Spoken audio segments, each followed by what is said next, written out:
Daniel, let's talk about the campus here. There's an article in Fox News, and to me, this is just, it encapsulates the broader problems on the campus because it involves a conservative professor, and there are a few of those on the campus. This guy's not even in political science. He's a computer science and engineering professor.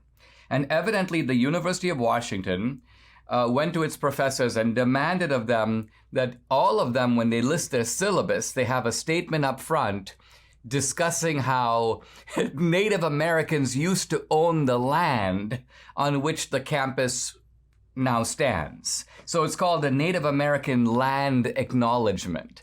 So this guy, Stuart Regis, had a kind of an ingenious idea, which is that he put up a land acknowledgement, but instead of doing the liberal view, which is that the land really belongs to the Native Americans, we stole it from them, he sort of said the opposite. He said that applying John Locke's theory of property, which basically says that the person who cultivates the land and makes something of it, ownership doesn't come just by the fact that you were the first Bedouin to show up at the oasis. It comes by the guy who actually digs the land and builds something on it. By that theory, the Lockean theory, the land does not belong to the Native Americans because lots of this land was left untouched. They weren't even using it. So I want you to just sort of reflect a little bit on this. I mean, you know the campus very well. You know the climate on the campus. And this issue, I think, is one of those issues where it's a staple of woke orthodoxy. All of America was stolen from the Indians. Why is this such an important doctrine for the left? To the degree that they're enforcing it, and this poor professor is being disciplined. He's apparently suing the university because he's claiming, I didn't do anything wrong. I have the right to say what I think on this subject. So this is probably incidents like this occurring all over the place. I'd just like to get your take on it. I mean, I think the biggest thing is just feeling for the professor because he's basically a lone ranger out there as a professor who's conservative, and he's probably feeling very intimidated by the left because I think they're trying to doing ongoing investigation into him. They're having people sit in on his classes. They're allowing students to take an alternate course taught by some other person in case they're triggered by him. Just having written this down one time in their computer class, I guess. So I think it just shows how the left is evil. They're basically focused on this kind of thought police. And I think that they just want to make sure that no one crosses them.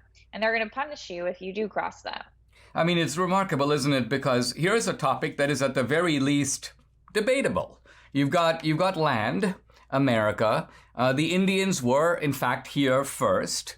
But on the other hand, they occupied certain parts of the land, not to mention the fact that the Indians that had land typically got it by raiding and overthrowing other Indian tribes and taking their land. So you may say conquest is what really conferred title to these Indian tribes that were on particular tracts of land, and they were then conquered by settlers who came from Europe. So the settlers, in a sense, used the same doctrine of conquest is possession. Now, all of this is open to, you'd think in a university, you'd want to talk about this, but it seems like the left doesn't want to talk about it. They want to establish a doctrine, ruthlessly enforce it, even against a computer science professor.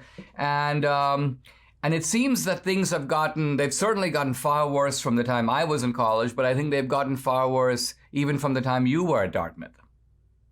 And I think he mentioned there was another professor who was like a female, very liberal professor, and she also veered away from the views of the college, but to give a much more leftist view.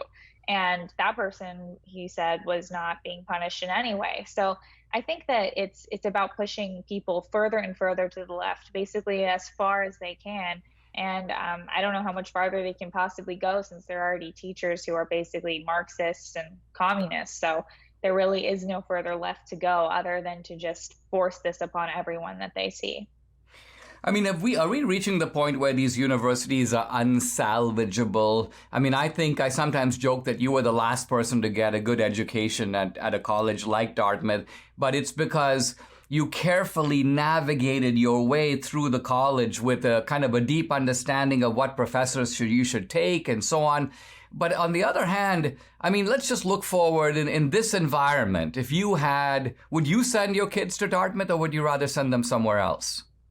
I don't think anyone should send their children to any kind of woke institution because they don't teach anything that's worth anything other than perhaps an education in warfare and, we're learning the workings of the left. So I suppose that's something that you could learn there by being some kind of spy. But other than that, I don't think that there's anything that they offer because the track after that is just to send you to a woke corporation in another liberal place.